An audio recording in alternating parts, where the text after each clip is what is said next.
The soldiers from the 66th Engineer Company's 2nd Stryker Brigade Combat Team, 25th Infantry Division, are the winners of the 2007 Lieutenant General Emerson C. Ishner Award for Best Small Engineer Company. The award is presented at the annual Army Engineer Regiment Ball at Fort Leonard Wood, Missouri, but these sappers aren't able to attend the ball. That's because these engineers are currently part of Multinational Division Baghdad, patrolling the streets of Taji. The company First Sergeant Jonathan White says the award shows that their hard work pays off both while in garrison and deployed. It's a reflection of soldiers' accomplishments. Every single day that these soldiers in our organization, they take pride in what they do every single day. They have a tremendous amount of spirit. They carry the engineer flag with them everywhere they go. While the engineer's typical mission ranges from building to demolition, the 66th focus here is on route clearance, or IED hunting, keeping improvised explosive devices off the roads U.S. and Iraqi security forces use every day. Specialist Jose Diaz says while the award means a lot to the company, that mission is just as rewarding. I feel good that we actually find them instead of them finding the other soldiers. Because knowing that, we just probably save somebody's life. The award is based on various criteria, including retention, education programs, family readiness groups, and the unit's contribution to not only the Army Corps of Engineers, but the global war on terrorism as well. The unit put together a 180-page book to show their accomplishments over the last year. Company Commander Major Anthony Barbina says this award is the highlight of his career so far. When they told us we won, First Sergeant and I looked at each other, I told all my officers, and it was just it was unreal, it really was. And it was kind of like one of those things where it's once in a lifetime, once in a career type thing for an engineer. The 66th Engineer Company also won the Best Sapper competition 3 years in a row, and is set to receive the Army Award for Deployed Excellence for a small unit. Reporting for the 2nd Stryker Brigade Combat Team, 25th Infantry Division, I'm Army Sergeant Marshall Pesta, Multinational Division Baghdad, Public Affairs.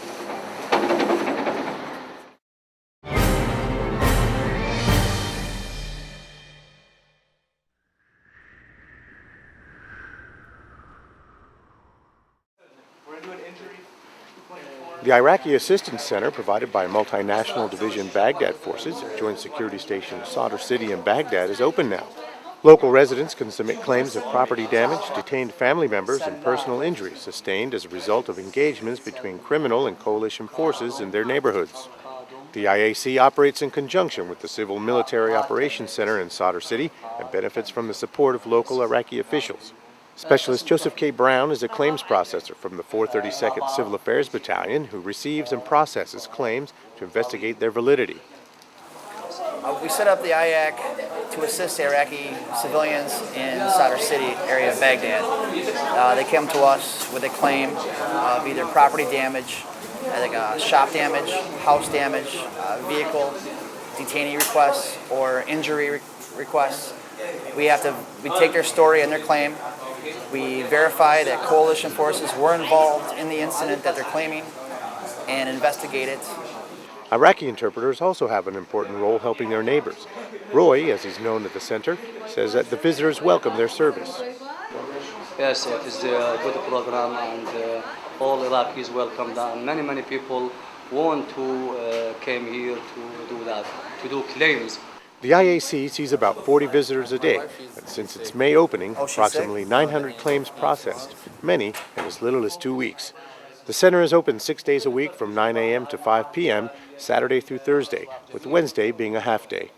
Reporting for Multinational Division Baghdad, I'm Army Sergeant Robert Owens.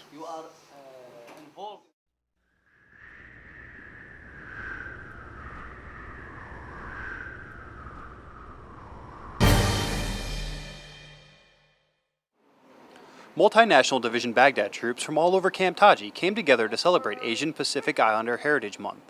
The 2nd Stryker Brigade Combat Team, 25th Infantry Division's Brigade Support Battalion, entertained their fellow soldiers with a night of cultural history, song, and dance. The event highlighted the contributions made by more than 20 different ethnic groups, including Hawaiian, Japanese, and Filipino Americans. Sergeant Ferdinand Kajandab, a Filipino native, said he enjoyed the celebration because it reminded him of growing up. The songs, the people, the dances, everything. It makes me feel like I'm back home again. The Stryker soldiers spent months preparing for the show, practicing every day during time between missions. Specialist Matthew Smith helped choreograph the dancing for the event. He said the large crowd turnout to celebrate his native culture made it worth all the coordination that went into rehearsals. It's busy out here in Iraq. like the different things, different missions, plus soldiers from different companies. And so we had to adjust to their schedule and they had to adjust to ours. So for me, that was the hardest part. These soldiers will also take their show on the road, performing for their fellow troops in Baghdad at the end of the month. Reporting for the 2nd Stryker Brigade Combat Team, 25th Infantry Division, I'm Army Sergeant Marshall Pesta, Multinational Division Baghdad Public Affairs.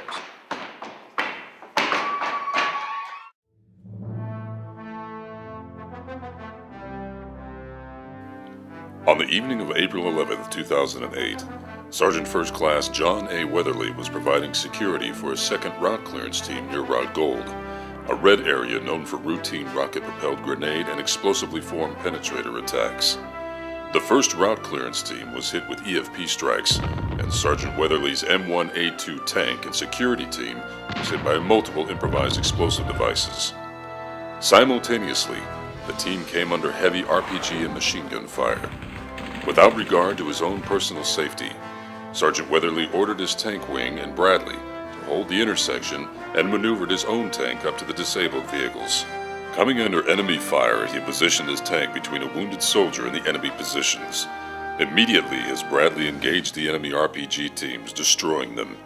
As the enemy engaged from different positions, Sergeant Weatherly continued to maneuver his tank in order to keep it between the casualty evacuation and the enemy. His selfless courage and calm leadership prevented further casualties and allowed for the safe evacuation of a critically wounded soldier, for which he was given the Bronze Star Medal with V device for valor.